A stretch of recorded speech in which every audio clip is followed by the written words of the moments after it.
Sure. Hey, what's up, everybody? Welcome to the All Things Gratitude Podcast. I'm your host, Nick Dorsey. And before we get started, I want to do a quick shout out to my boys over at Impulse Consulting. If it's anywhere from LinkedIn profile audit all the way to their new 12-step LinkedIn coaching program, man, down in the links in the comments below, click that link, go there, hit their icon, and tell them I sent you.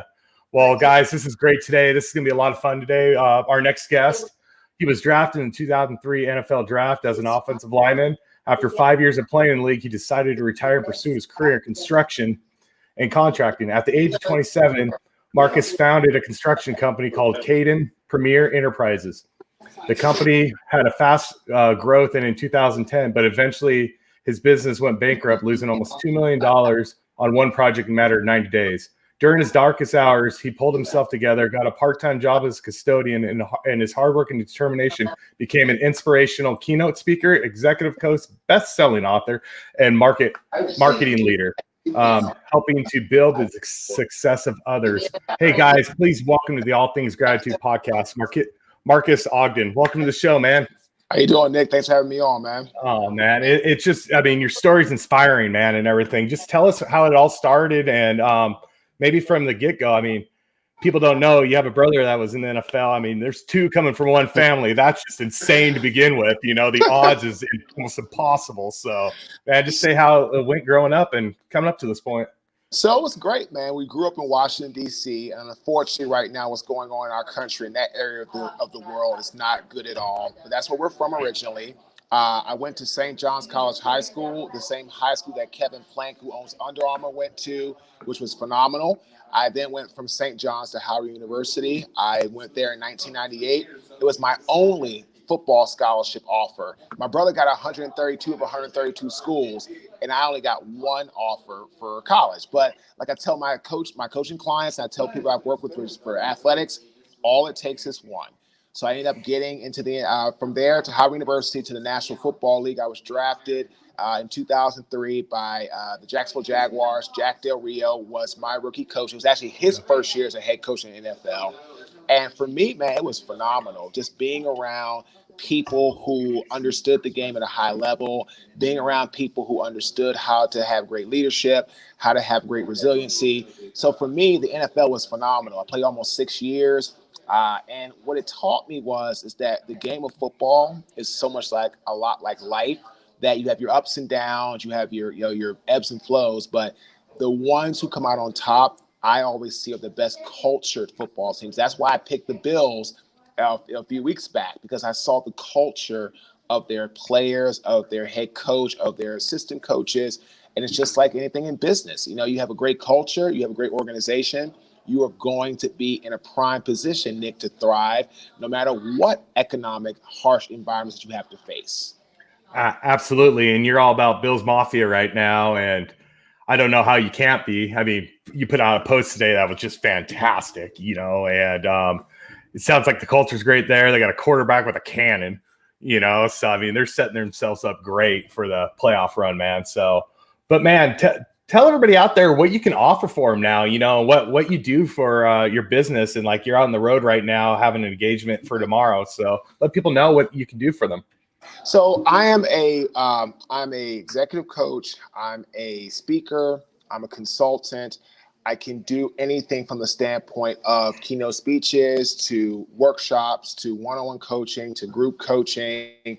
And what I tell people all the time is that what I really focus on, and a lot of people sometimes have a problem with this, is that I focus on how to help you get better.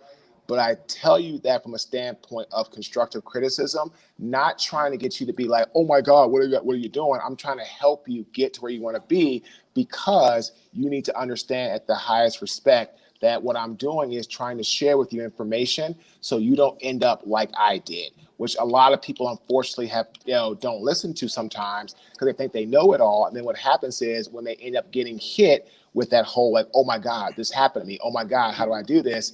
Then they say, wow, Marques, I want to learn from you and all type of stuff. And I tell everybody, look, I'm not going to judge you. I understand, coaching's not for everybody. But if someone's wanting to share with you that advice of how to not become or end up, right, Nick, where they end up, that's huge in my opinion. I like the way you're going with this, because sometimes you get some coaches and they tell you, you need to do it this way. This is how it is. And it's like, I like to hear people's stories and why they got to, because it's all about a life story. I mean, coaches, I mean, you can't go by a book. You can't go by what somebody else says or anything, because something successful for somebody else doesn't mean it's going to be successful for this person. So Right. like when I'm talking with people, I go, hey, I'm not telling you I'm 100% right, but I'm telling you what got me to this point, what helped me in the route I took. So, and that's what I try to reflect on my life story. And it sounds like that's what you do. And that's what I love, because that's more real. For me, I would take that in more, because you're being real. Well, I just took notes of what you said, because I always take notes when people I go on podcasts, and I said the same thing you just said, right? Is that I don't want to know about just your successes, because if you just tell me what your success is and not telling me what you've gone through or what you've had to experience to get to that level, then I'm going to have a problem, because I'm going to think that you're just trying to tell me something that's like a theory. And I tell you all the time, coaching, speaking, it's really about the people, what they've gone through, right? It's that whole process, because people have to understand that when someone's trying to help teach you something, it's not just about, well, what you think they know, what they might have learned. What have they gone through, right? What have they gone through to say, hey, you can do this, you can do that. And when people start really putting into that thought process, what happens is people say, wow, I can do this. I can change. I can get there. I can make things happen. And it all starts with the ability to say, whoever I'm learning from is going to be somebody that I want to say, hey, please show me how to get this done. That's what it's really about. I love that. That's servant leadership at its best. And what I like about it is, my philosophy of when I help people is, I like to tell my story to people who think they can't do it. Not that they're already there and they need help, but they don't think they can get there. Because I'm a college dropout. I started digging ditches and drill holes. I made it all the way up to executive levels. And it's because of hard work. And I like going to the people who respect me for the fact that I've been in each one of those positions. So I know what they're thinking. I know what they're doing. I know where they've been. I understand them. So I can relate to them a lot. And I think that's a lot what you're doing, is you're relating with the people, that you're working with. And it's big, Marques. I always say this. You got to treat people like humans, not numbers. That's the number one thing I preach to people, because once they feel like they're a digit or a number, boom, they're lost for who knows how long. And so here's what happens is that when people feel they are a number or a fiscal transaction, the chances of them working with you, Nick, goes way down. That's Absolutely. why and I'm very honest with myself, for the first 2.5 years of my speaking career, not one paid job, not one. I was told no on everyone I went after. Looking at it today, I was looking at people as an opportunity to make money for my family. So I came across desperate. I came across very just all about myself. I came across with the wrong mentality. And because of that, what happened is I ended up putting myself in a situation where I looked desperate. I looked like I needed the business. It's like I didn't, like without them, I couldn't survive. And it makes total sense to me today why I didn't get a paid job for 2.5 years. So I tell my clients all the time, your people that you're working with, don't look at them as like money or fiscal gain, right? If you treat people right, like you said, Nick, you'll get the fiscal gain. But for me, what happened is I had to go through real rock bottom, bare bone, almost homeless, losing it all to get where I'm at today. I literally had to go through that. And I went through it at the deepest core. I lost everything, Nick. Home foreclosed on. Bank said, nope, Marques, we'll take that. Nice knowing you. You can't afford this, which they were right. Both cars repossessed in the same day when I moved to Raleigh, North Carolina. I was a multimillionaire in April 2012. April 2013, Nick, $400 to my name, fired from 2 jobs in the same week, everything gone. It took me 5.5 years to build my business empire, which was an 8-figure business. It took me only 90 days to lose everything that I owned and everything that I had in that stretch. I want to say one thing, man. Somebody going through that, I'm just so happy you're here today, because some people would totally lose that. You know what I'm saying? That is, you want to talk about a gut shot right there. I mean, that's just, and like you said, rock bottom. The Mm-hmm. average person probably hasn't hit rock bottom, so they don't really know what you're talking about. They think they've had hard times, but they haven't had hard times, you know? So, man, inspiring story, man. And then where you're out today, man, just, you can take your story and bring it to people and just let them realize, you know, people are in good spots. You know, we just have to get better at what we do, or get better at treating people. That's the biggest thing, is just treat people good, you know, Right. and just showing some respect and kindness. Like you said, you had to rebuild your business, but you Mm-hmm. build that off of gaining people's trust, gaining their respect, you know, and once they trust you and respect you, then the business comes. But you said it takes a while to build that with a lot of people. Well, trust comes from three factors. The first factor is competency. Can you do the job that you say you can do, right? Most people there do fine. Number two, do you have my back? And what I mean by that is, do you literally have my best interest at heart? That one is going to be 50-50. Some people are going to be yes, some people are going to be no. Where most trust gets broken that I have seen, from just in sports, in big business, in personal life, it's in life in general, is reliability. Getting the job done in the time frame that it needs to be done.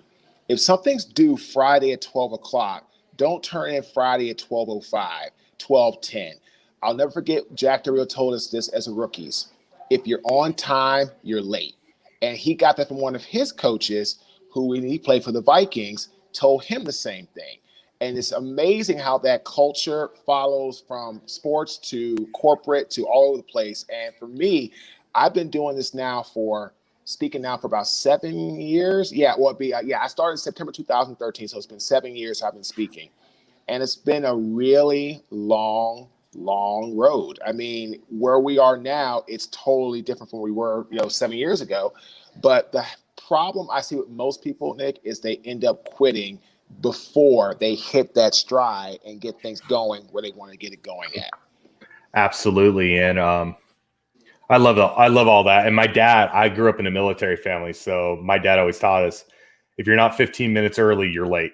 You know, so I've always been like, okay, we're 10, 15 minutes early. Even for board meetings, I've gone to jobs and they're like, why are you showing up so early all the time? You don't show up to the time in the meeting. I'm like, sorry, it's just ingrained in me. It's how it's going to be. I'll stand outside the room then. It's just, I'm sorry, but that's how it is. It just shows I'm never going to be late. You know, I'm going to be here on time. That's my job.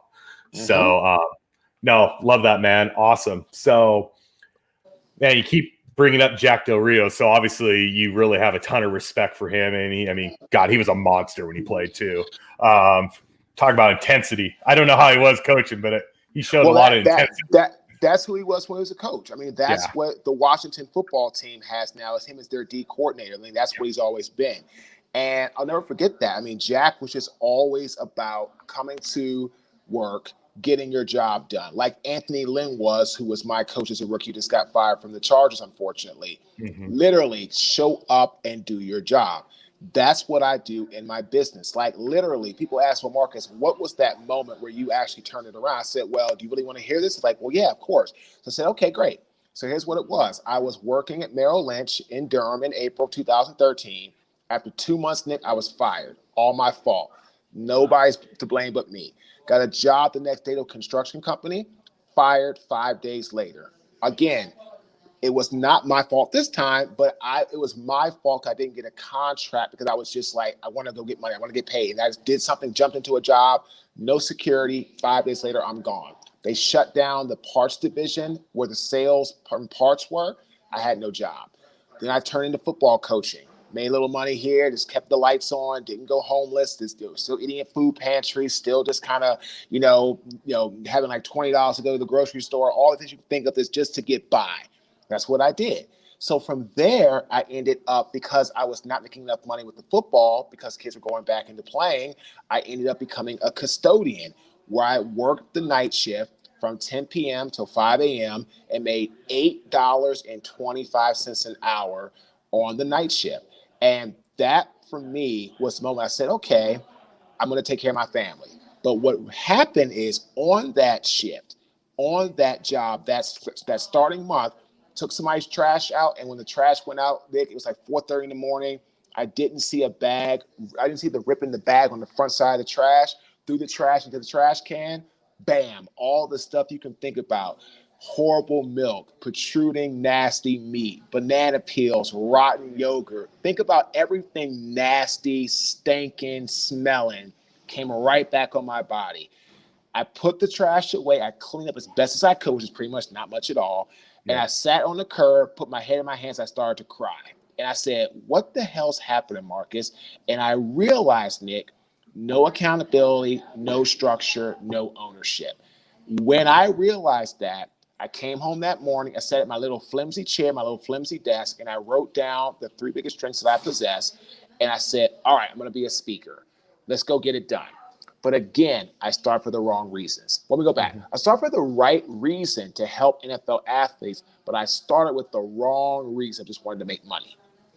As I started to progress down the line, after 2.5 years, got my first paid job, I started to learn that everybody has issues. The question is the value that you bring to people going to solve their issue or create more problems?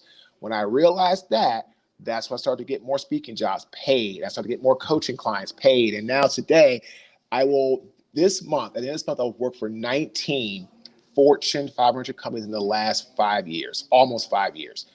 This month, I'll do Mutual of Omaha, and I'll do Goldman Sachs. Those make 19. And it's been 5 years. And I tell everybody the same thing. If you think those companies just came to me out of just like, hey, Marques, we like you, play football, you're a great guy, think again.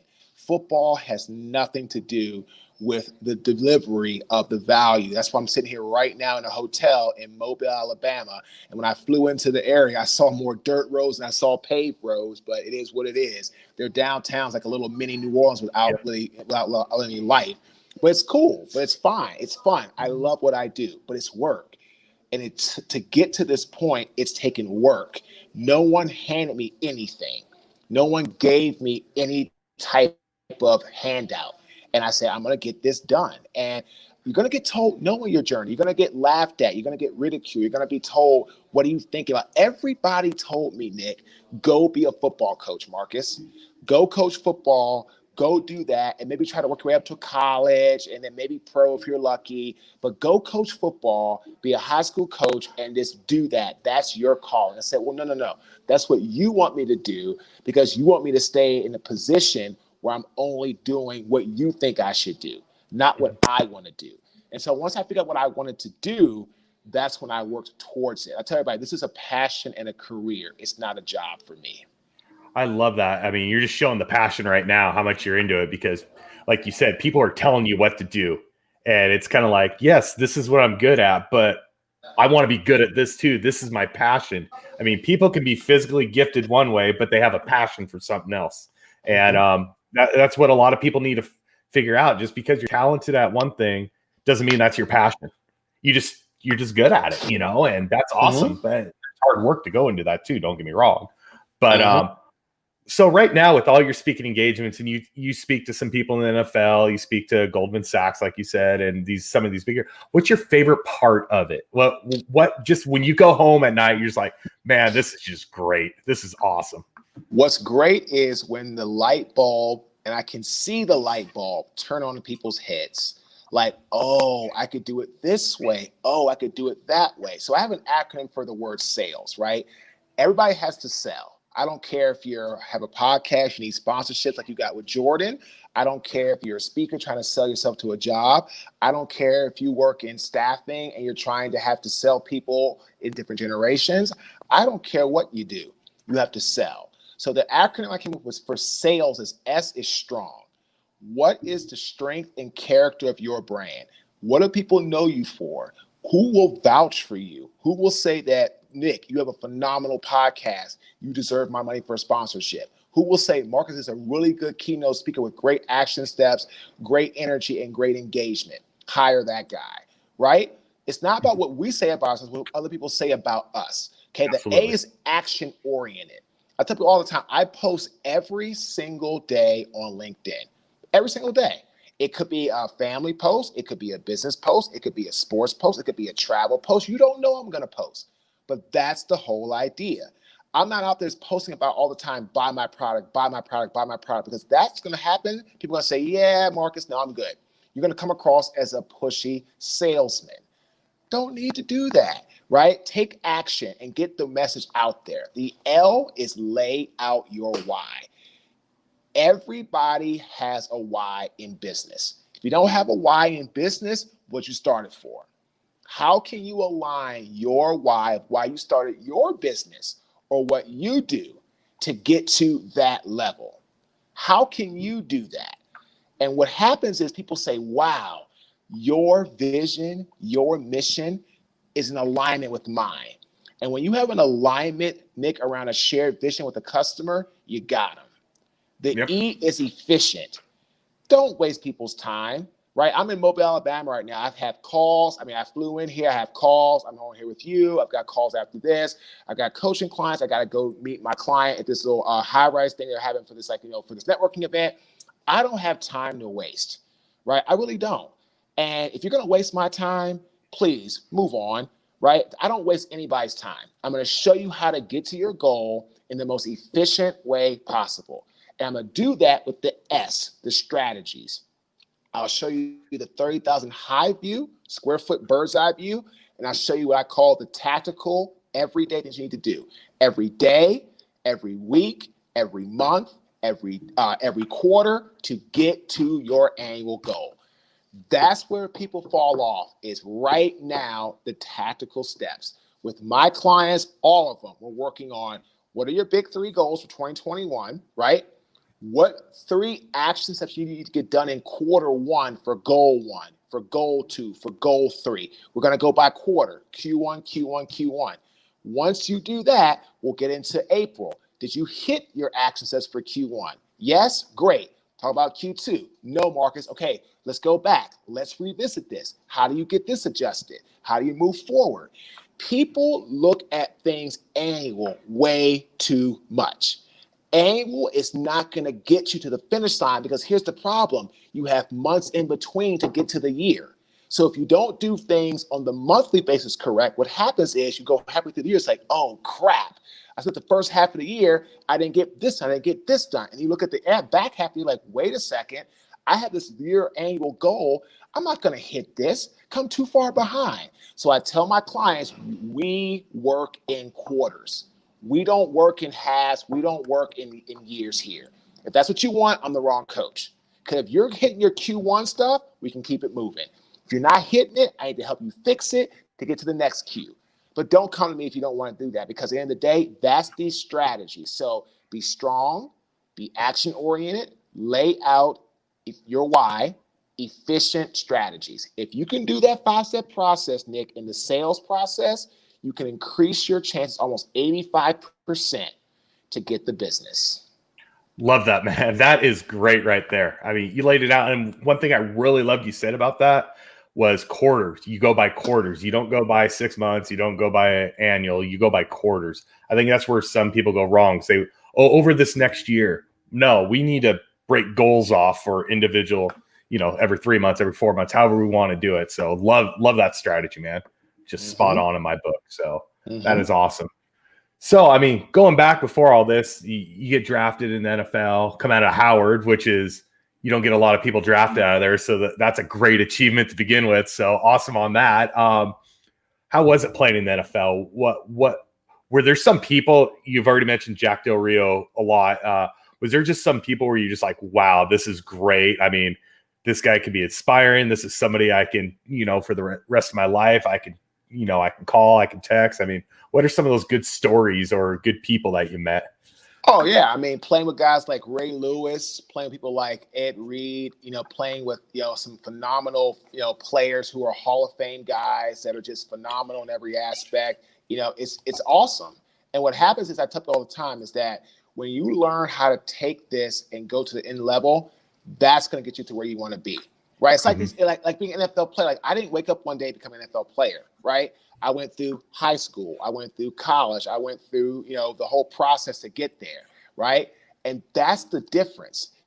people have to be willing to actually put the work in, right? And so the NFL to me was exactly what I thought was going to be, a job, a really hard job with a lot of great perks, but a job that if you screw around and don't do what you have to do or what you need to do, you will be replaced. That's what it is.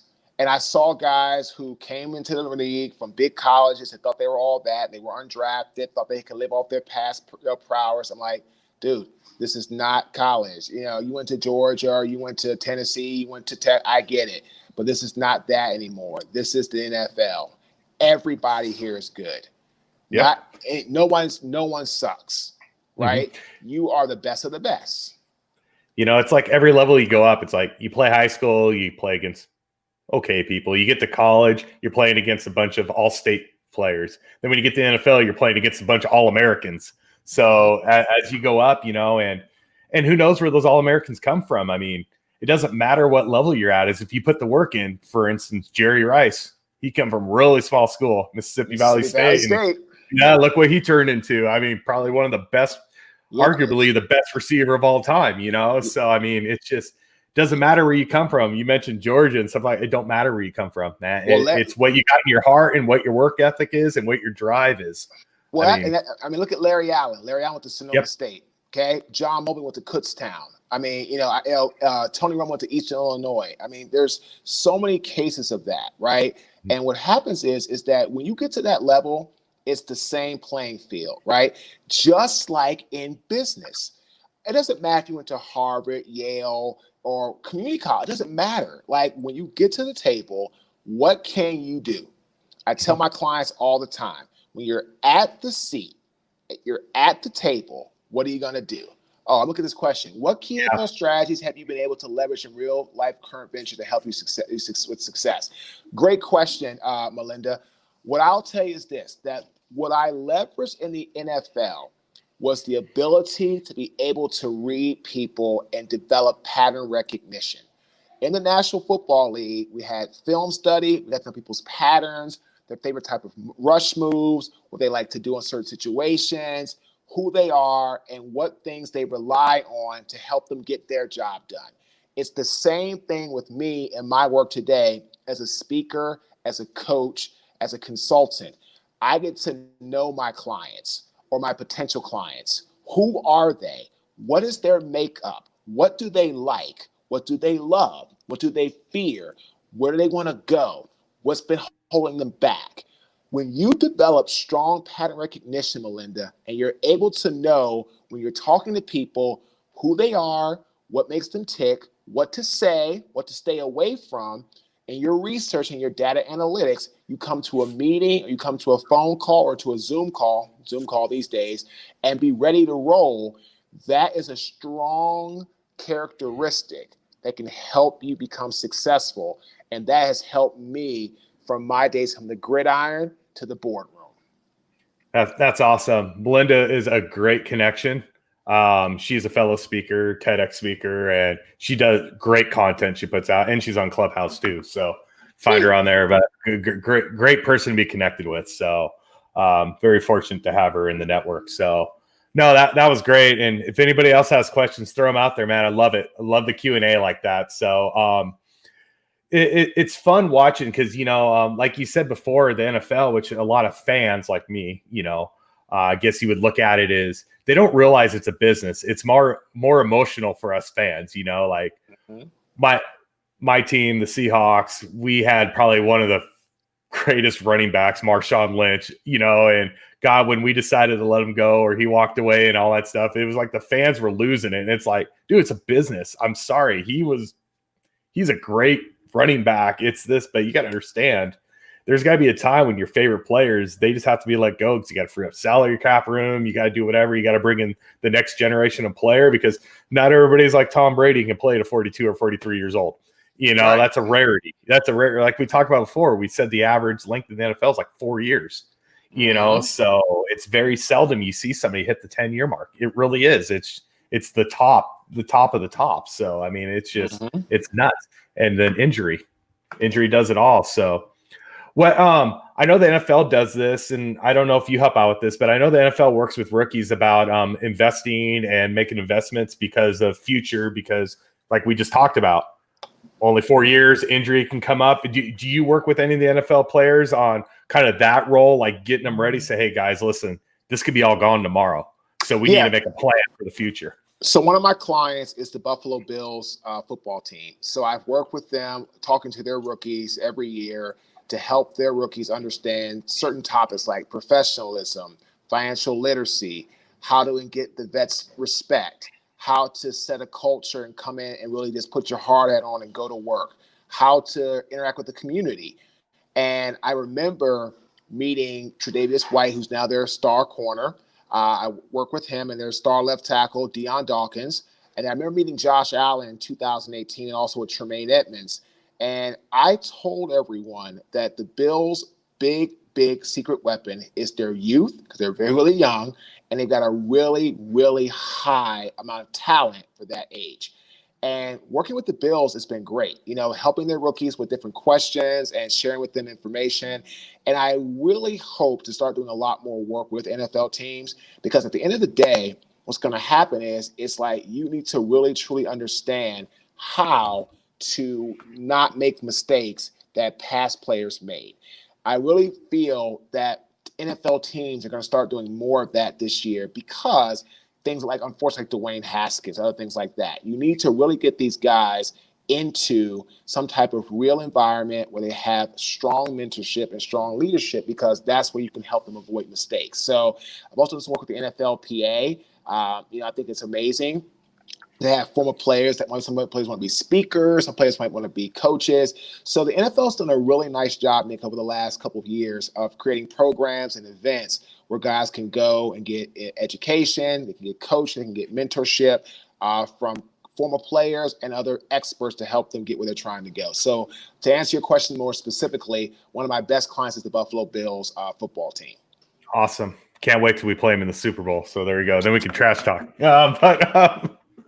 But Nice. anyways, I like that because let's be real about this. You got a lot of NFL players, or some for sure, that grown up with nothing, and all of a sudden they're multimillionaires overnight. And just that transition, that just changes your life. And sometimes the wrong thoughts, or all of a sudden people from your past start coming in your life who you haven't talked to. It's a long lost cousin and everything. And all they're there for is the money. They're not there for who you are. So they're trying to plant that in you. Hey, I need 20 grand for this, or can you invest into this company, or can you do this, So I think that's really good what the NFL is doing, because, there's some players over the years that just fell into nothing because nobody was there to help them. Nobody was there to mentor them or guide them in the right direction. So love what you're doing with Buffalo, man. That's awesome. That's a great community up there in Buffalo anyways. I mean, it's just awesome there. It is. I lived in Hamburg, East Hamburg, for years, during my career and after my career a little bit.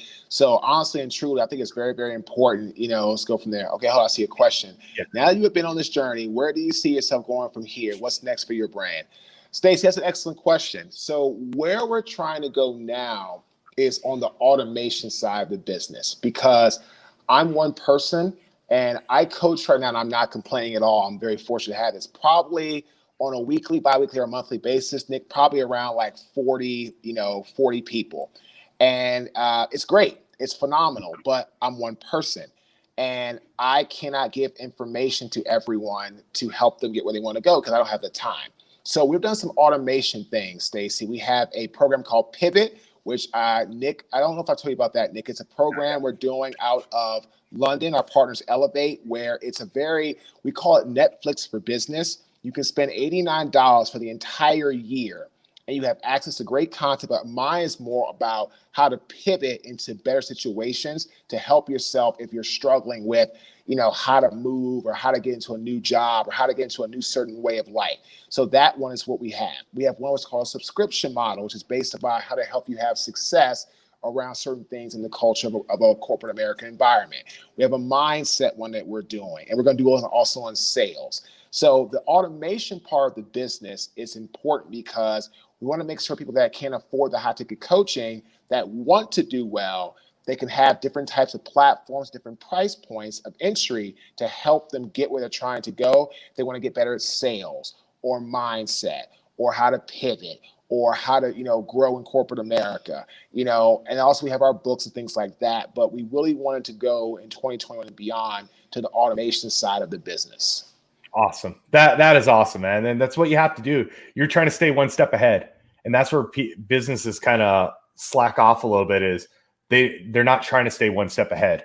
And once a couple companies like you just take off with this, everybody else is going to be so far behind. So awesome, man. That's some great stuff right there.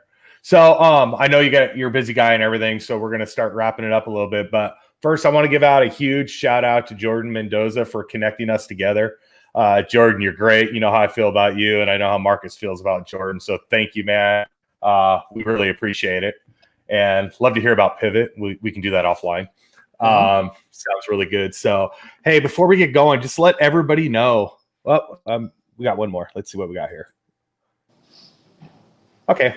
Can we do one more question before we get going? Of course. So, yeah. Melinda, I would say to date, what's been my biggest accomplishment is that we have broke the barrier where people now look at our brand as a keynote speaker, coach, consultant, author that's a former NFL athlete.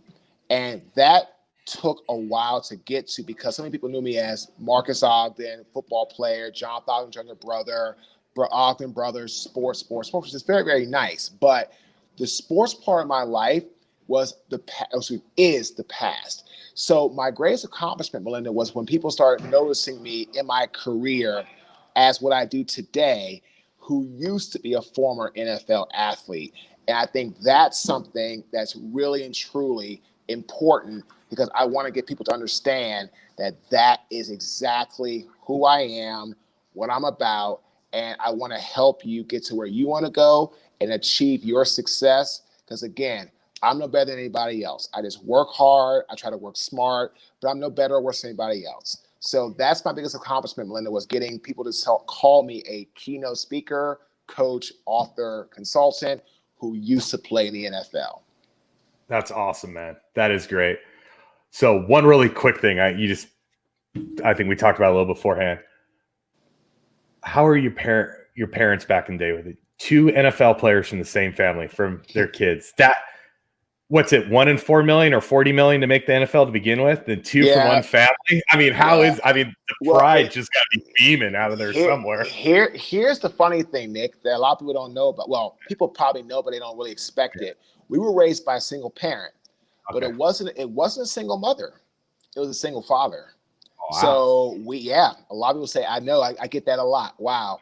Yeah. And my mom divorced my dad when I was 8, and she moved to a position in her life where she found that being a mom and being a parent wasn't important anymore. It wasn't top priority for her. It was more like a chore, shall we say. My dad, the only thing my dad told her that he wanted was the money that he had in the bank from saving and all that, and give me the boys. You can keep the other house that we have. You can sell it. You can have it. I don't care. You can keep your own money. That's fine. I don't care. I don't want it. You keep your money. You keep your house that we could own 2 homes, and you sell the house if you want, or you can live it, whatever. You keep it. Sell it. It's yours. Give me the house we're in now. My money I've worked for, the boys. You give me the boys. We're going to make this no problems. She didn't put up a fight. She rolled. And so we were raised by a single father, and he taught us 3 major things: respect women, respect ourselves, and education over sports. That's what we always learned. And so for me, having a dad, our dad was like our best friend. He passed away in 2006. And so actually I have you can't see it, but I have a tattoo of his passing on my collarbone, which was something that at the time was a great idea. I mean, I love it now, but it sure was a lot of pain at that time. But still, that's because, he was such an important person to me. I'm never going to forget him and what he did for me. So I put that right on my collarbone so I could see it every single day.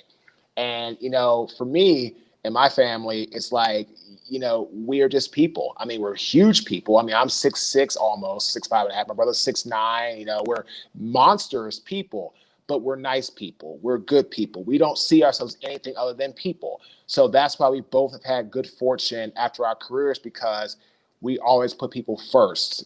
And because of that, we've had very good lives and very happy with what we've done. But, for us, our dad was the reason which we are who we are today. I mean, looking up, shout out to your dad, man. That's just awesome. That's just great, man. So, but still, 2 boys from one family make it to the NFL. That's insane. Yeah. The odds are just not there. So, awesome, man. Well, thank you for being on the show today. Let everybody know where they can. You're an author, so you can find a book, where they can find you, your websites, wherever, social media platforms. Where can they find you? They can find me on our website, which is www.marques, M-A-R-Q-U-E-S, Ogden, O-G-D-E-N.com. You can go to our email, Marques_Ogden@yahoo.com. We're on LinkedIn, Marques Ogden. We're on Instagram @Marques Ogden. We're on Clubhouse, Marques Ogden. We're also on Facebook, Marques Ogden. So reach out to us, and we're also on Twitter, Marques_Ogden. So again, I think it's very, very important that people understand that I'm all about helping anybody that's struggling with sales or how to pivot or how to move. And it's all about just your inner circle. So reach out to us. We have some books. We have our pivot programs. We have all those different things you can look at for us. But again, like I said, keynote speaking is exactly what I love doing the most, because that's going to help me get to a level where I can help as many people as possible achieve their dreams. And if that's what happens, then my legacy is going to be on helping people. That's all I could ever ask for. Awesome, man. All Marques, if you're on LinkedIn, all of Marques' info below us, his website, everything's down there. Name's highlighted. Go click it. Go find him, man. You guys can find me up there on LinkedIn. Find me on YouTube. Boom, over there. You can find me on Clubhouse too. Come find Marques and I. We'll find a room together and chat. We're now on Periscope and Facebook, all those fun places. And down below in the comments is my link tree. Go there. It goes to all 8 of my sites. Just click on that. So, hey, man, thanks for being on today. It means a lot to me. I mean, you're just a great human being overall, man. And just thank you for sharing your journey with us. I really appreciate it. Nick, I enjoyed it. And thanks, everybody, for watching. And hope everybody has a fantastic, what day is it today? Oh, yeah, it's Thursday. Dude, between working and traveling, I'm like, what day is it? Like, oh, yeah, it's Thursday. I'm like, oh, yeah, it's Thursday. So, yeah, hope everybody has a fantastic Thursday, and go out there and win the day. Awesome, guys. Tomorrow noon, Drew Adversa's on the show, leadership coach and everything. Come check it out. Everybody have a great night, and talk to y'all later.